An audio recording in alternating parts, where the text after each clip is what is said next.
तक हम लोगों ने ये पढ़ लिया है आगे का धना हम लोगों ने परिमेय और अपरिमेय संख्या पढ़ लिया। अब थोड़ा सा ये अ, धनात्मक वर्गमूल, पहले वर्गमूल के बारे में पढ़ते हैं, जानते हैं, फिर धनात्मक वर्गमूल के बारे में जानेंगे। ठीक है, तो वर्गमूल, तो इससे आपको अंतर पता चलेगा। एक होता है वर्गमूल, वर्गमूल वर्गमूल का मतलब है, उदाहरण के तौर पे जैसे देखेंगे कि जैसे हम लोग बोलते हैं √4 का वर्गमूल क्या है, तो इसको बोलते हैं ना कि 2 है। तो इसको इस तरह भी बोल सकते हैं कि जैसे √4 को कैसे लिखते हैं, तो 2 × 2, है ना। इसको और किस तरह लिख सकते हैं, तो इसका मतलब हो गया 2 पर पावर 2, 2 × 2 मतलब 2 पर पावर 2। और इसका मतलब होता है ये जो आकार, ये जो ऐसे बना हुआ है जिसको वर्गमूल भी बोलते हैं, इसका मतलब होता है पावर 1/2।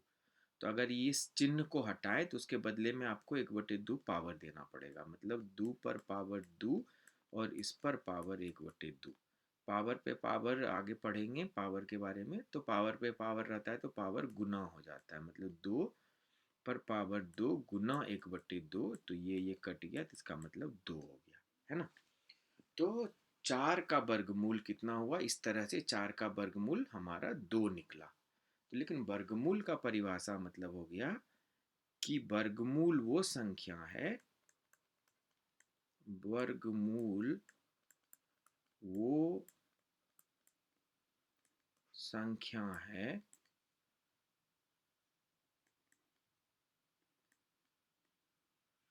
जिसको खुद से गुना करने पर, जिसको खुद से गुना करने पर हमें वो वर्गमूल की हमें जिसका वर्गमूल निकालना हो वो संख्या मिले, हमें जिसका, जो अस्सीकार 100 को आकर, जिसका जिसका वर्गमूल निकालना हो वो संख्या प्राप्त हो। मतलब इसी चीज को हम देख रहे हैं उदाहरण में, इसी चीज को हमने आपको ऐसे शब्दों में बयान किया है कि जैसे 4 को अगर हमें प्राप्त करना था, 4 का वर्गमूल निकालना था, तो वैसी दो संख्या को हमने, वैसी संख्या हमें चुनना है जिसको उसी संख्या से गुना करने पे 4 आ जाए, है ना। तो यहाँ पे जैसे 4 का वर्गमूल हम 2 क्यों बोल रहे हैं, क्योंकि 2 × 2 करने पे 4 आ रहा है ना। तो इसलिए हम 4 का वर्गमूल 2 बोल रहे हैं।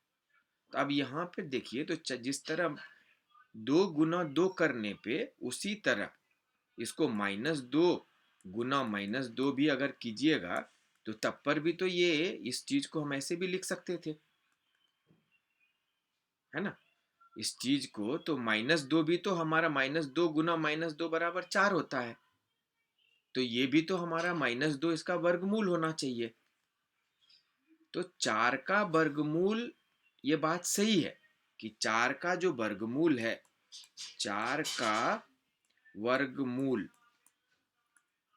मूल +2 भी होगा और -2 भी होगा, क्योंकि +2 ×+2 4 होता है, और -2 × -2 भी 4 होता है। तो 4 का वर्गमूल +-2 ये दोनों होगा। लेकिन जब धनात्मक वर्गमूल की बात करते हैं, जिसको कि ये सिंबल लगा देते हैं, जब जब हमें पूछा जाए 4 का वर्गमूल, तो +-2, लेकिन जब बोलेगा कि 4 का ये सिंबल देके वर्गमूल, मतलब ऐसा वाला नहीं, इसको बोलते हैं धनात्मक वर्गमूल। इसको क्या बोलेंगे, धनात्मक धनात्मक वर्गमूल। तो इसका मतलब है कि सिर्फ +2, इसमें -2 नहीं लाए, क्योंकि ये सिंबल देने का ही मतलब हो गया कि हम 4 का आपसे धनात्मक वर्गमूल पूछ रहे हैं। ठीक है, तो ये चीज याद रखिएगा, 4 का वर्गमूल +-2 हो सकता है, लेकिन 4 का इस सिंबल के अंदर में धनात्मक वर्गमूल सिर्फ +2 होगा। और वर्गमूल का मतलब क्या होता है? वर्गमूल किसी संख्या का निकालने का मतलब होता है एक ऐसी संख्या खोजिए जिसको उसी संख्या से खुद से गुना करने पे आपको जिसका वर्गमूल निकाल रहे हैं वो संख्या प्राप्त हो जाए। जैसे 4 का वर्गमूल निकालने के लिए हमने एक संख्या खोजा 2, जिसको 2 को खुद से गुना करने पे हमें 4 मिल जाता है। उसी तरह अगर 9 का आपको वर्गमूल निकालना है तो वैसी संख्या खोजना है जिसको खुद से गुना करने पे 9 आ जाए, मतलब 3 गुना 3, है ना? तो ये इसका वर्गमूल हो जाएगा। तो 9 का वर्गमूल कितना हो जाएगा? 9 का वर्गमूल 3 हो जाएगा। समझ में आया? तो आई थिंक ये बात समझ में आ गया वर्गमूल के बारे में। आगे हम अब इसका आगे देखते हैं कि किताब के हिसाब से हमारा वर्गमूल, अब किताब के हिसाब से देखिए तो ये धनात्मक वर्गमूल, इसलिए ये सिंबल जो है इसका मतलब होता है धनात्मक वर्गमूल। अतः इन्होंने बोला है कि जो 4 का धनात्मक वर्गमूल है 2 है। यद्यपि इन्होंने बोला है, देखिए, यद्यपि 2 और -2 दोनों ही संख्या 4 के वर्गमूल हैं, लेकिन धनात्मक वर्गमूल कौन होगा? तो सिर्फ 2 होगा। और क्यों होगा? क्योंकि ये इसका मतलब जो ये जो स्क्वायर ऐसा ऐसा जो चिन्ह बना हुआ है टोपी वाला, उसका मतलब होता है धनात्मक वर्गमूल। ठीक है? तो बाकी ये पाइथागोरस ने और भी चीज़ों को सिद्ध किया है कि अपरिमेय संख्या √2 के अलावा भी √3, √5, √7 ये सब अपरिमेय संख्या है जिसको P/Q के रूप में नहीं लिख सकते। तो अब मोटे तौर पे अगर आप देखेंगे तो अभी हम लोगों ने क्या क्या कर लिया इसमें, हम लोगों ने अब सीख लिया कि परिमेय और परिमेय मतलब ये संख्या, ये सारणी का सब चीज सीख गए। मतलब आप वास्तविक रेखा या वास्तविक संख्या का मतलब होता है जिसको संख्या रेखा पर दर्शा सके, वो आप पूरा तरह पढ़ लिए है ना। ये पढ़ लिए हम यहाँ पे। तो ये सारा चीज अब आगे देखते हैं हमारे किताब में कि आगे हमें क्या देखना है। तो आगे जो हमें देखना है, यहाँ उदाहरण अब देखिए यहाँ पे है। आइए अब हम पिछले अनुच्छेद मतलब 1.2 ये है, 1.1 और ये के अंत, पिछले अनुच्छेद के अंत में उठाए गए प्रश्नों पर पुनः विचार करें। इसके लिए परिमेय संख्या वाला थैला लीजिए। पहले जो हमने परिमेय संख्या वाला लिया था, परिमेय संख्या का मतलब समझ गए जिसमें सब चीज है, क्योंकि सारणी में परिमेय संख्या आप देखे हैं ऊपर है। अब यदि हम थैले में सभी और परिमेय संख्या भी डाल दे तो क्या अब आप संख्या रेखा पर कोई संख्या रेखा पर कोई संख्या बची रहेगी? इसका उत्तर है नहीं, है ना। अतः एक साथ ली गई सभी परिमेय संख्या और अपरिमेय संख्या के संग्रह से जो प्राप्त होता है उसे वास्तविक संख्या, रियल नंबर का नाम दिया जाता है। तो वास्तविक संख्या समझ गए ना। तो अब देखिए यही इस पे जिसको कि आर, कैपिटल आर से, ये आप देख लीजिएगा कहाँ आई है कहाँ कैपिटल आर है। ये आपके लिए एक टास्क रहा कि अलग अलग संख्या को किस नंबर से, ये किताब पढ़ के आपको अलग अलग संख्या जो हमने बताया उसको किस अंग्रेजी के किस बड़ी अक्षर से प्रकट किया जाता है वो आप कल अगले क्लास में लिख के लाएंगे। ठीक है? तो जिस तरह यहाँ पे हमारा वास्तविक संख्या जिसको रियल नंबर, उसको अंग्रेजी के बड़े अक्षर आर से प्रकट किया जाता है। अतः वास्तविक संख्या या तो परिमेय, ये आगे सवाल भी होगा, तो वास्तविक संख्या है क्या है, या तो वो परिमेय संख्या होगा या अपरिमेय संख्या हो सकती है। अतः हम यह कह सकते हैं कि प्रत्येक वास्तविक संख्या को संख्या रेखा पर एक अद्वितीय बिंदु के रूप में, अद्वितीय मतलब दूसरा कोई नहीं, मतलब एक ही बिंदु होगा, है ना। तो अद्वितीय बिंदु से निरूपित किया जाता है। साथ ही संख्या रेखा का प्रत्येक बिंदु एक अद्वितीय वास्तविक रेखा के रूप को निरूपित करता है। यही कारण है कि संख्या रेखा को वास्तविक संख्या रेखा, रियल नंबर लाइन कहा जाता है। इसका मतलब समझ में आया? इसका मतलब ये बोल रहे हैं कि ये जो हम संख्या रेखा आपको हम बताए यहाँ जिस पे आपने डिनोट किया ये संख्या रेखा, इस पे अब हर वास्तविक संख्या को आप यहाँ पे दर्शा सकते हैं, चाहे वो परिमेय संख्या हो चाहे अपरिमेय संख्या हो, सब यहीं पे होगा, है ना। तो इसमें जितने हैं वास्तविक संख्या जो है, परिमेय संख्या को भी वास्तविक संख्या रेखा पे दर्शा सकते हैं और परिमेय को भी दर्शा सकते हैं।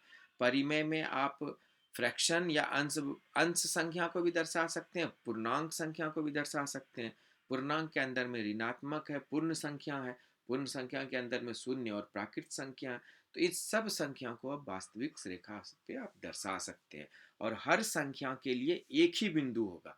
ऐसा नहीं होगा कि एक संख्या को हम दो अलग बिंदु संख्या रेखा पे दर्शा सकते हैं, ऐसा नहीं होगा ना। जैसे मान के चलिए कि हमारा 3.4 है, मान के चलिए ये 3.4 का उदाहरण लेते हैं। तो 3.4 एक बिंदु कहीं होगा यहाँ पे, ऐसा नहीं होगा कि ये भी बिंदु 3.4 होगा और कहीं और एक दूसरा बिंदु यहाँ भी 3.4, मतलब अद्वितीय, मतलब एक दूसरा नहीं होगा, एक ही होगा। तो हर संख्या के करस्पॉन्डिंग और हर संख्या के लिए एक ही बिंदु होगा हमारे संख्या रेखा पर। ये बात तो सत्य है ना। तो अब ये बात अगर सत्य है तो और हमारी किताब में क्या दिखा, आगे हम क्या पढ़ेंगे। आगे उन्होंने बताया है कि ये जो आप √2 है उदाहरण के लिए, है ना, आइए यहाँ तक पढ़ लिए, बाकी ये वैज्ञानिक के बारे में आप पढ़ के आइएगा किताब, ये पूछेंगे अगले क्लास में ये दोनों कौन थे। यहाँ पे अब आगे पढ़ते हैं। आइए देखें कि संख्या रेखा पर हम कुछ अपरिमेय संख्या का स्थान निर्धारण किस प्रकार कर सकते हैं। अब हमने पहले ये भी बोला कि अपरिमेय संख्या को p/q के रूप में नहीं लिख सकते हैं। तो आपका ये भी सवाल होगा कि जब p/q में नहीं लिख सकते हैं लेकिन अपरिमेय संख्या को संख्या रेखा पर दर्शा सकते हैं, ये भी हम बोल रहे हैं। तो आखिर वो संख्या, वो बिंदु कौन सा होगा, वो कैसे हम √2 को यहाँ दर्शाएं, या √3 जो यहाँ पे बताया है वो कैसे दर्शाएं, वो बिंदु हम कैसे चुनेंगे, है ना। तो इसके लिए पाइथागोरस वाला प्रमेय और यहाँ पे एक तरीका भी बताया है। जैसे इन्होंने बताया है कि √2, अब √2 क्या है, एक अपरिमेय संख्या है। क्या है, अपरिमेय संख्या है। अपरिमेय संख्या, इसका मतलब इसको p/q के रूप में नहीं लिख सकते हैं, लिख सकते हैं, लेकिन इसको वास्तविक संख्या रेखा पर दर्शा सकते हैं। ये तो हमने बताया है कि हाँ, परिमेय संख्या और अपरिमेय संख्या दोनों को वास्तविक संख्या रेखा पर आप दर्शा सकते हैं, लेकिन अपरिमेय संख्या जो है उसको आप p/q के रूप में नहीं लिख सकते। यही अंतर है ना। तो आखिर अब जब हम ये लाइन खींचे संख्या रेखा, ये मान के चलिए 0 है, ये 1 है, ये 2 है, ये 3 है, इसी तरह आगे बढ़ते बढ़ते ये प्लस अनंत, अनंत को इस तरह से दिखाते हैं, ये प्लस अनंत तक लाइन चला गया। उसी तरह ये -1 है, -2 है, -3 है, उसी तरह बढ़ते बढ़ते ये माइनस अनंत तक चला गया, है ना। तो इस पे अब हम 1/2 तो ढूंढ लेंगे, 3 ढूंढ लेंगे, 3.4 ढूंढ लेंगे। आखिर √2 जिसको इसमें नहीं लिख सकते उसको यहाँ पे हम कहाँ खोजें, कौन सा बिंदु होगा। क्योंकि हम बोलते हैं एक बिंदु जरूर होगा, क्योंकि हर हर चाहे वो वास्तविक संख्या, चाहे वो परिमेय संख्या हो या अपरिमेय संख्या हो, उस सब के लिए एक बिंदु संख्या रेखा पर होगा ही होगा। तो आखिर ये √2 को हम कैसे दर्शाएं। तो इसके लिए इन्होंने क्या बोला कि मान लीजिए कि इसको आप ये √2 संख्या रेखा पे कैसे होगा। तो कहा मान लीजिए कि आपको चलिए √2 करना है ना, तो आप एक यूनिट का एक एक एक त्रिभुज बनाइए, तो जिसका आधार 1 यूनिट हो गया और लंब भी जो है 1 यूनिट का बना लीजिए, मतलब ये लंबाई भी जो है ये 0 है। तो ये मान के चलिए हम डैश डैश करते हैं, ये वाई एक्सिस हो गया और ये आप इसको एक्स एक्सिस मान लीजिए, ये आपका एक्स एक्सिस हो गया। तो ये क्या हो गया आपका, ये आपका सेंटर हो गया। सेंटर को हिंदी में क्या बोलते हैं, केंद्र बिंदु, केंद्र बिंदु हो गया। है ना, एक्स वाई रेखा कोऑर्डिनेट सिस्टम पढ़े हैं मतलब। तो ये ये एक त्रिभुज बनाएंगे जिसको, अब ये त्रिभुज ये इस पॉइंट को ओ बोल दीजिए, इस पॉइंट को ए बोल दीजिए, इसको बी बोल दीजिए, है ना। तो ओ ए बराबर कितना है, ओ ए बराबर एक माने है ना। उसी तरह ए बी भी क्या माने हैं, एक माने हैं। तो ओ ए और ये अभिलंब है, मतलब ये 90 डिग्री है। तो ये समद्विबाहु त्रिभुज, मतलब ये वाला रेख, ये वाला जो भुजा है और ये भुजा दोनों बराबर है। तो अगर वैसे समद्विबाहु है लेकिन ये समकोण त्रिभुज भी है। तो समकोण त्रिभुज में ओ ए हमारा, ओ बी जो है, ओ बी क्या है, हमारा कर्ण है ना। ओ बी हमारा कर्ण है। और ये अगर मान ले तो ओ ए हमारा इस कोण के लिए, ये कोण अगर हम मान लीजिए अल्फा मान लेते हैं, या इसको मान के चलिए अल्फा कोण है। तो ओ ए हमारा आधार हो जाएगा। तो ओ ए क्या हो जाएगा, हमारा आधार हो जाएगा। ए बी क्या हो जाएगा, हमारा लंब हो जाएगा। तो कर्ण स्क्वायर, पाइथागोरस प्रमेय से हम लोग क्या जानते हैं, कर्ण स्क्वायर बराबर लंब स्क्वायर जोड़ आधार स्क्वायर।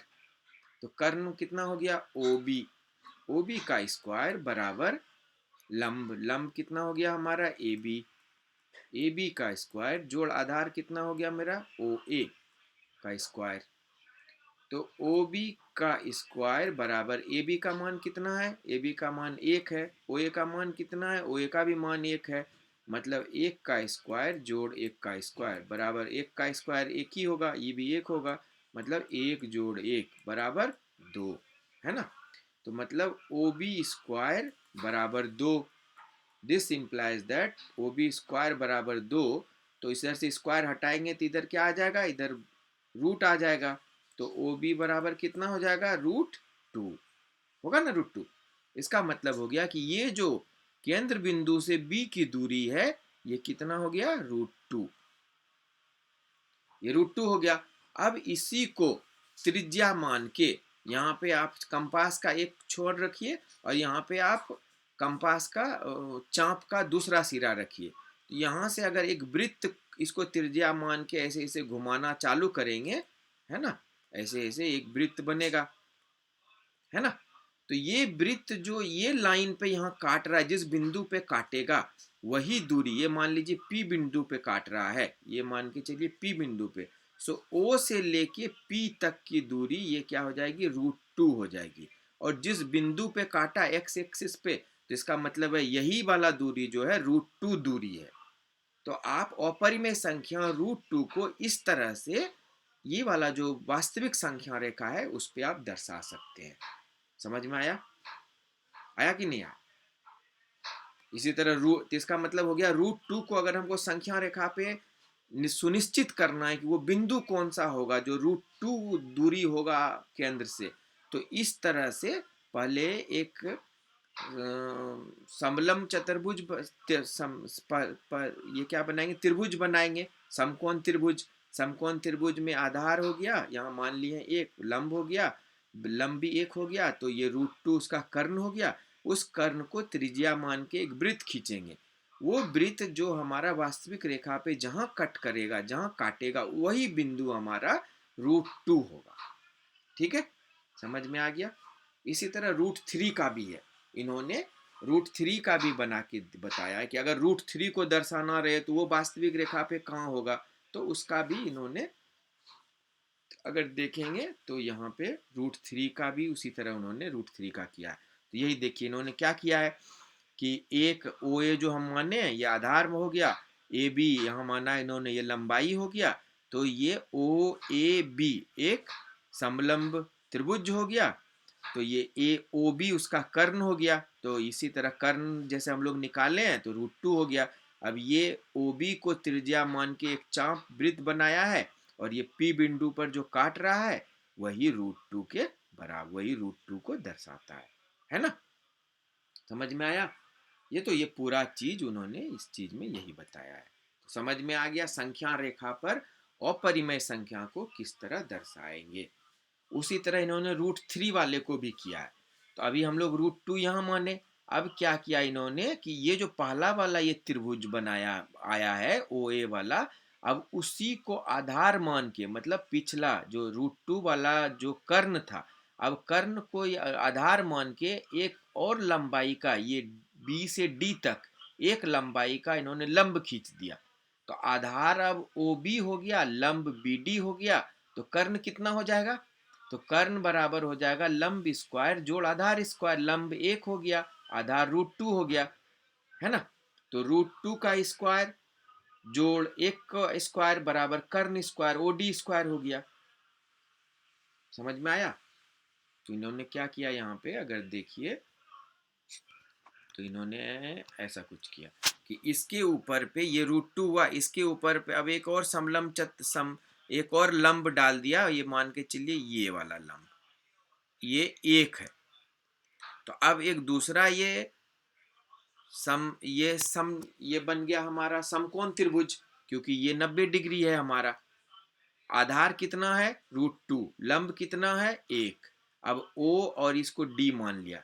तो ओ डी बराबर क्या हो जाएगा? अगर यहां से देखेंगे तो ओ डी स्क्वायर क्या हो गया? लंब कर्ण हो गया। त्रिभुज किसके लिए?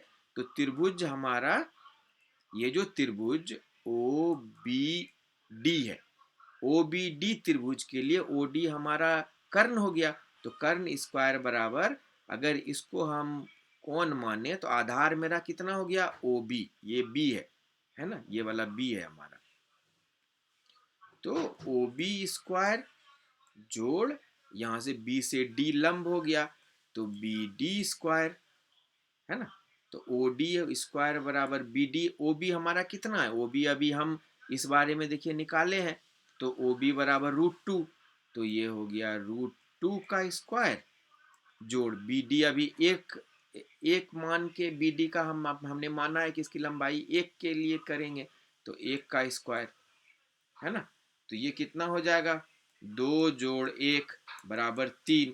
तो इसलिए ओ डी बराबर कितना हो जाएगा? 3 का स्क्वायर रूट, क्योंकि इधर स्क्वायर है, हटाएंगे स्क्वायर तो रूट।